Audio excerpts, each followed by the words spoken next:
अस्सलाम वालेकुम। जनाब, पीटीआई ने कमाल कर दिया। पीटीआई ने मुखालफिन की तमाम पार्टियों की नींदें उड़ा कर रख दी। ऐसा काम किया कि सब सर पकड़ कर बैठ गए। हुआ क्या जनाब कि पीटीआई से बल्ले का निशान छीन लिया गया था और आज़ाद उम्मीदवारों को मुख्तलिफ निशान दिए गए थे। अब हर हलके में 3 4 5 उम्मीदवार खड़े थे आज़ाद, और हर एक यही क्लेम कर रहा था कि मैं पीटीआई का हमायत याफ्ता उम्मीदवार हूँ। तो इस वजह से जनाब वोटर जो था वो कन्फ्यूजन का शिकार था कि मैं असल जो है पीटीआई का हमायत याफ्ता उम्मीदवार कौन है। तो मुखालफिन का इससे मकसद ये था कि जनाब पीटीआई के वोट को तकसीम कर दिया जाए। जो 4 5 लोग कह रहे हैं कि भाई मैं पीटीआई का असल उम्मीदवार हूँ, तो हर बंदा किसी न किसी को वोट देगा। हर उम्मीदवार को कोई उसको असल उम्मीदवार समझेगा, कोई उसको असल समझेगा, तो वोट तकसीम हो जाएंगे। इस पर जनाब पीटीआई ने ऐसा छक्का मारा कि सारी चाल नाकाम हो गई। पीटीआई ने एक ऐसी ऐप मुतारफ़ कराई जिस पर सिर्फ हल्का नंबर लिखें और पीटीआई के हमायत याफ्ता उम्मीदवार का नाम सामने आ जाता है। और मज़े की बात यह है कि ये ऐप इंटरनेट के बगैर भी काम करेगी, क्योंकि पाकिस्तान का इंटरनेट तो कोई पालतू शार्क है जो कभी भी खा सकती है। तो इसलिए ऐसी ऐप मुतारफ़ कराएगी जो इंटरनेट के बगैर भी काम करे। तो ये साजिश नाकाम बना दी गई और सारी पीटीआई के साथ और इमरान खान साहब के साथ इख्तलाफात के बावजूद मेरे कुछ इख्तलाफात भी हैं उनके साथ, लेकिन उसके बावजूद जो बात सच्ची है मैं वही करूँगा कि पीटीआई का वोटर किसी मुहिम, किसी वजह से, कोई प्रेशर के साथ पीटीआई का वोटर नहीं टूटा है। पीटीआई का वोटर कम नहीं हुआ है। किस वजह से कम नहीं हुआ है कि पीटीआई ने सोशल मीडिया की ताकत का इस्तेमाल किया, और उस वक़्त किया जब दूसरी पार्टियां वही पुरानी रवश में फंसी हुई थी, बलादरी बेस, सरदारी बेस और चौधरी साहब के पास। और उस वक़्त पीटीआई ने सोशल मीडिया का इस्तेमाल किया, पेड इस्तेमाल किया या नौजवानों से ने खुद किया, वो एक अलहदा बात है। पर सबसे पहले अच्छा स्टेप लिया, उनको ये इल्म हो गया कि सोशल मीडिया मुस्तकबिल की सबसे बड़ी ताकत है और इसी से नौजवानों के ज़हन तब्दील किए जा सकते हैं और उनकी राय तब्दील की जा सकती है। तो सोशल मीडिया पर अक्सरियत होने की वजह से नौजवान नस्ल, क्योंकि नौजवान नस्ल जो है वो सोशल मीडिया का ज़्यादा इस्तेमाल करती है।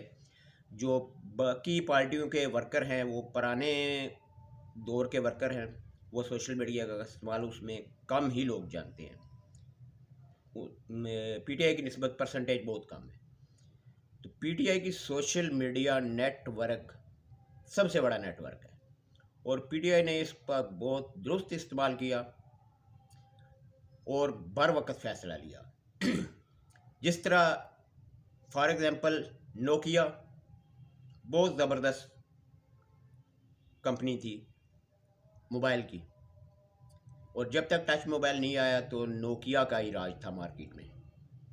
तो टच मोबाइल जब बनाया तो नोकिया हिचकिचाहट का शिकार रही और लेट हो गई, और उसकी जगह दूसरी कंपनियों ने मार्केट में जगह संभाल ली और नोकिया ने लेट कर दिया। लेट होने की वजह से जो उसको मुकाम मिलना चाहिए था मार्केट में वो नहीं मिल सका।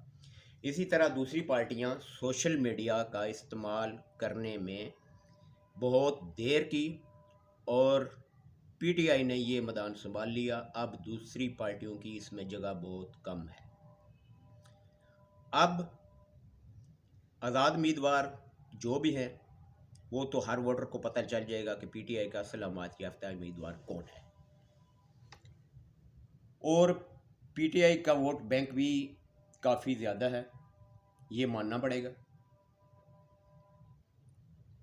اگر امیدوار کامیاب ہو جاتے ہیں، آزاد امیدوار جو پی ٹی آئی کی حمایت یافتہ ہیں، وہ اتنے زیادہ کامیاب ہو جاتے ہیں کہ اپنی حکومت مل کر بنا سکیں کسی چھوٹی پارٹی کے ساتھ اتحاد کر کے، تو اگر یہ قیادت کے مسئلے میں جھگڑے نہ، کیونکہ عمران خان صاحب تو خیر وزیر اعظم نہیں بن سکتے، کیونکہ ان کے کیس ہیں، سیفر کیس بھی اور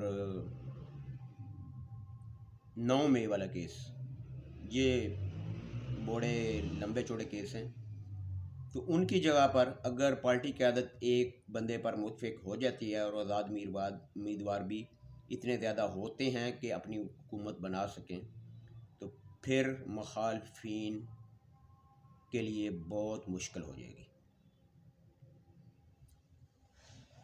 اب سائفر کیس کا فیصلہ 2-4 دن میں میرے خیال میں سنا دیا جائے گا یا محفوظ کر دیا جائے گا۔ اس پر جو گواہ جتنے بیانات قلم بند ہونے تھے وہ ہو گئے ہیں۔